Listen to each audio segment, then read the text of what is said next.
What's up, YouTube? I'm Brett from Rants.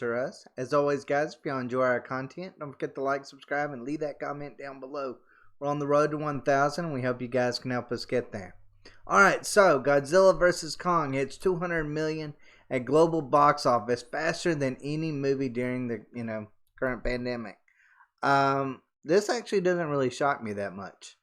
Not really a huge Monsterverse fan, but I've seen the others, but I really wasn't too impressed. They were great popcorn flicks, but nothing more, nothing less to me.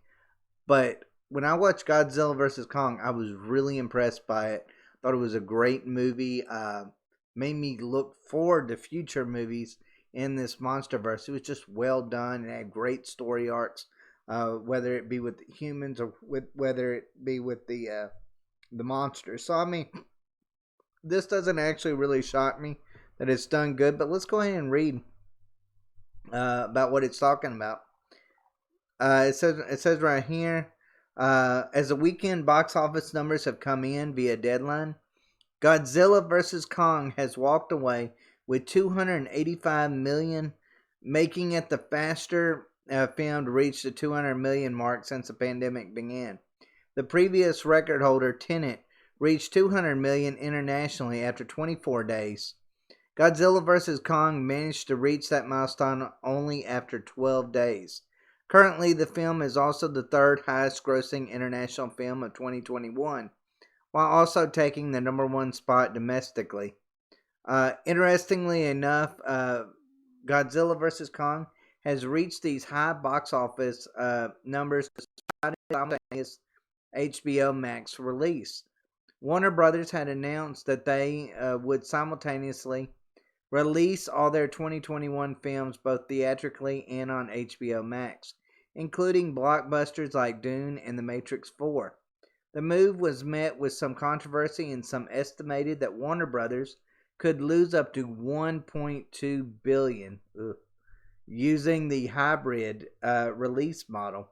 However, as Godzilla vs. Kong numbers have shown, perhaps the move won't hamper potential box office take as much as initially thought. Which I will admit, I'm a little bit shocked by this. I was a little bit wrong, maybe. Maybe I killed off the theaters quicker than what I maybe should have. But it says right here, surprisingly, Godzilla vs. Kong actually beat its predecessor, Godzilla, King of the Monsters, opening weekend domestic box office take. Godzilla vs. Kong brought in 48.5 million, and Godzilla, King of the Monsters, brought in 47.8 million. While it wasn't by much, this news still bodes well for both exhibitors and distributors. The film appears to be performing significantly better than previous post-pandemic blockbusters like Tenet and Wonder Woman 1984, and its simultaneous HBO Max release didn't appear to lower its box office take in any noticeable way. Hopefully, Godzilla vs. Kong's strong performance is a sign of good things to come. You know what? I'm not going to go so far to say that I'm shocked that it's done great. I thought it was a really good movie. I really did. I thought it was a really good movie all the way around. The story was just beautiful. The way everything looked, the fight scenes, background, everything was perfect. In a lot of these monster films, and even you can even go so far in Wonder Woman 1984. When she's fighting, the villains, it's real dark and you really can't see very well. It wasn't that way in Godzilla vs. Kong. Instead, it was like the polar opposite of it. Like, everything was well lit. You could see the monsters great. I'm not going to say that I liked the way Godzilla looked. I thought he could have looked better. But I thought, as far as the story with the little girl and Kong, I thought that was beautiful. The scenes where, he's learned the sign language and he's actually communicating was really cool. Just shows you just how smart it was. Was it a perfect movie? Far from it.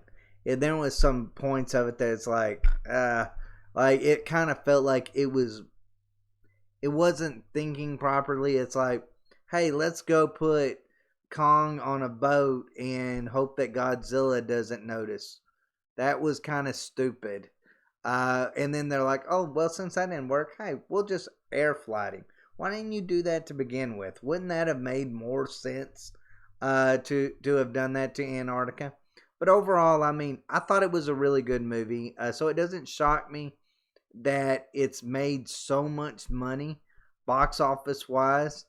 But I will say this: maybe I underestimated um, people's want to go back to theaters.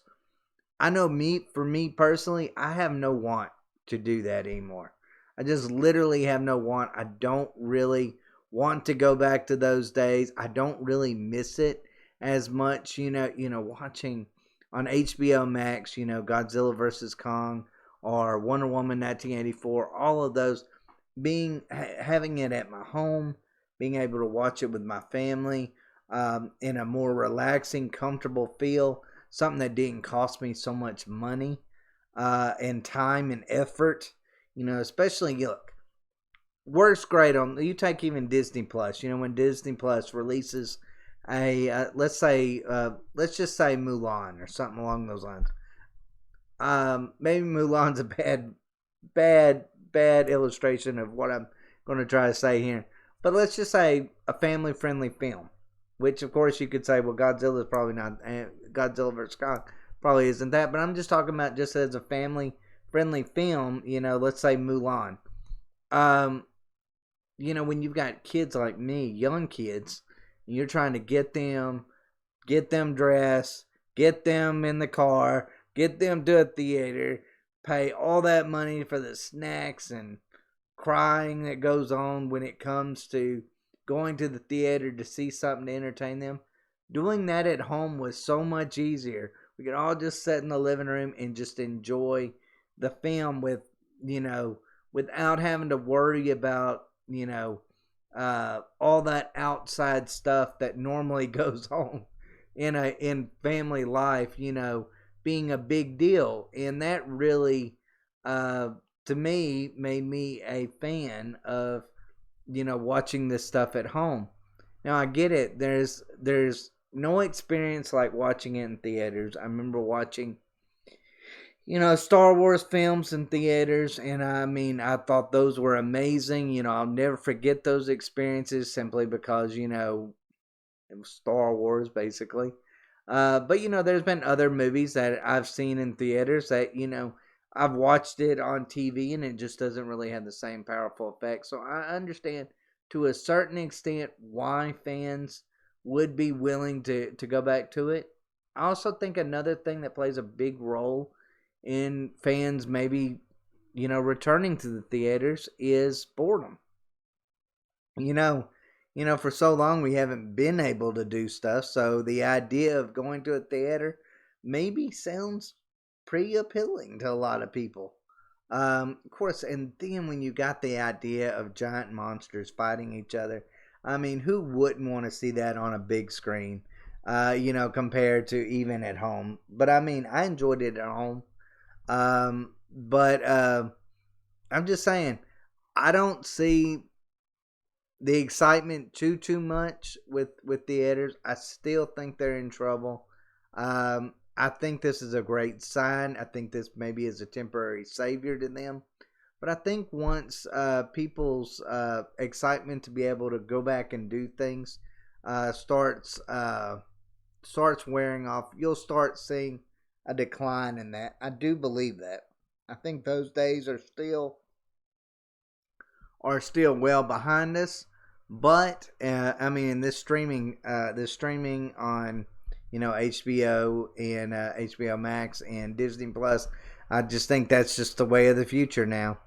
I'm glad to see that they didn't lose so much money because that will make them, more willing to take that risk. I think Tenet was, comparing it to Tenet, I thought was a really maybe unfair comparison because the time when Tenet came out, it was, where everything was basically shut down and, really people was just getting familiar with their current setup. So I didn't really think that was a great comparison.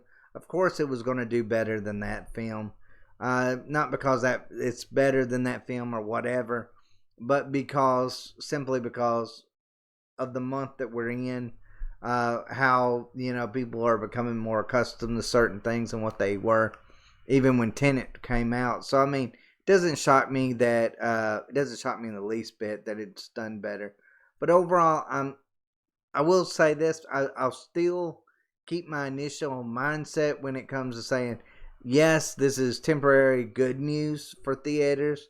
It's good news for studios, but I still feel like a little bit later on, they're going to have, or in the very, very near future, we're going to see HBO Max and all these different streaming services going to start releasing movies, and I think they're going to just start releasing movies without even sending them to theaters. But who knows? If these studios can make money, they're going to do it in any way possible. So all power to them. Glad it's worked out. Glad Godzilla versus Kong is a hit. I really thought it was a good movie. I said it here on Rants or Us. I thought it was going to be better than even that Mortal Kombat movie. Um, I thought it was. I just thought it was just going to um, perform better because it's just a good movie. It's just a good movie. You can take the giant ape and Godzilla out of it, and it still would be a great movie. It was just interesting characters. But we'll just have to see. Again, I think this is a temporary reprieve for theaters. But still think bad things are gonna come when it comes to theaters. I don't think theaters think they're gonna be outdated pretty soon because I know this new generation that's coming up isn't so much into seeing things quite like what even my generation is. So I mean, we'll just have to see. But overall, go see Godzilla versus Kong. I mean, it's actually a really good movie, guys. I recommend it highly. I really do. I recommend this movie. If y'all are any fans of that, or you just want something fun to watch, it really is a fun movie. But as always, guys, thanks for watching. And y'all take